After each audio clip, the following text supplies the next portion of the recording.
Horas, saudara-saudari yang terkasih, renungan kita di pagi hari ini didasarkan pada Kisah Para Rasul 5 ayat 1 hingga ayat yang ke-11, di mana pada masa gereja mula-mula, orang-orang yang percaya kepada Tuhan hidup dengan rukun, saling mengasihi dan saling berbagi. Dan di antara orang-orang percaya itu ada yang bernama Ananias dan Safira. Ananias berniat untuk menjual tanah yang dimilikinya dengan tujuan untuk mempersembahkan hasilnya untuk pekerjaan Tuhan. Dan sepengetahuan istrinya, hasil dari penjualan tanah itu ditahan sebagian. Dan ketika Ananias menghadap kepada Rasul Petrus yang dengan penuh Roh Kudus mengetahui ketidakjujuran yang dilakukan oleh Ananias dan menegur dia dengan keras dengan berkata, mengapa ia merencanakan perbuatan itu dan mendustai Roh Kudus? Dan setelah menerima teguran keras tersebut, rebahlah Ananias dan putuslah nyawanya. Berselang beberapa jam kemudian, istrinya Safira kembali datang menemui Rasul Petrus. Saat itu Safira tidak mengetahui bahwa suaminya telah rebah dan telah hilang nyawanya. Rasul Petrus menanyakan kepada Safira, katakanlah kepadaku, dengan harga sekiankah tanah itu kamu jual? Lalu jawab Safira, betul sekali. Dan mendengar jawaban Safira, Rasul Petrus menegur dengan keras, mengapa kamu berdua bersepakat untuk mencobai roh Tuhan? Lalu Safira pun rebah dan putus nyawanya. Bapak, Ibu, serta saudara-saudari sekalian, apakah yang menjadi renungan kita melalui nats pada hari ini?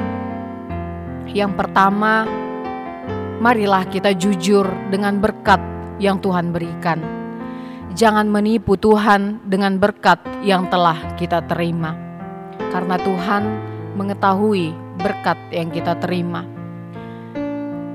Dan yang kedua, janganlah memberi dengan ambisi, dengan kepentingan mencari nama, karena sama sekali tidak akan berguna. Dan yang ketiga, janganlah bersepakat dengan hal-hal yang negatif, karena akhirnya kita akan menerima imbas atau efek dari apa yang telah kita lakukan yang menuju kepada kehancuran. Dan yang keempat, banyak dari orang-orang yang terjerat akibat uang karena khawatir dengan hidupnya, sementara Tuhan sudah berjanji tidak akan membiarkan dan meninggalkan kita. Dia pasti akan memenuhi setiap kebutuhan kita. Lalu, mengapakah kita sebagai orang percaya khawatir akan hidup kita? Bapak, Ibu, serta saudara-saudari sekalian, banyak godaan yang datang kepada kita, baik itu jabatan, baik itu nama, kekuasaan, dan itu bisa dipakai iblis untuk menghancurkan kita. Karenanya, janganlah kita pernah menjadi hamba uang, karena semuanya akan dipenuhi oleh Tuhan dengan caranya sendiri. Dan yang menjadi persoalan adalah, apakah selama ini tanpa kita sadari, kita juga pernah atau malah sering melakukan sesuatu atau memberikan persembahan, melakukan pencitraan seperti apa yang dilakukan oleh Ananias dan Safira? Mungkin kita sering berbuat sesuatu dan memberikan persembahan kepada gereja, tapi dengan motivasi yang kurang tulus. Untuk itu, Bapak, Ibu, serta saudara-saudari sekalian, melalui nats pada hari ini kita diajak, marilah kita jujur kepada Tuhan dan jujur kepada diri kita sendiri.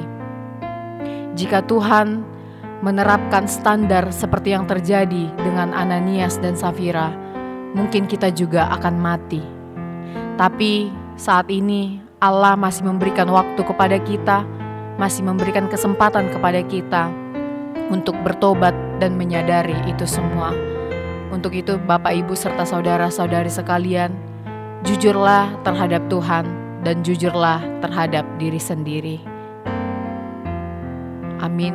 Tuhan memberkati kita.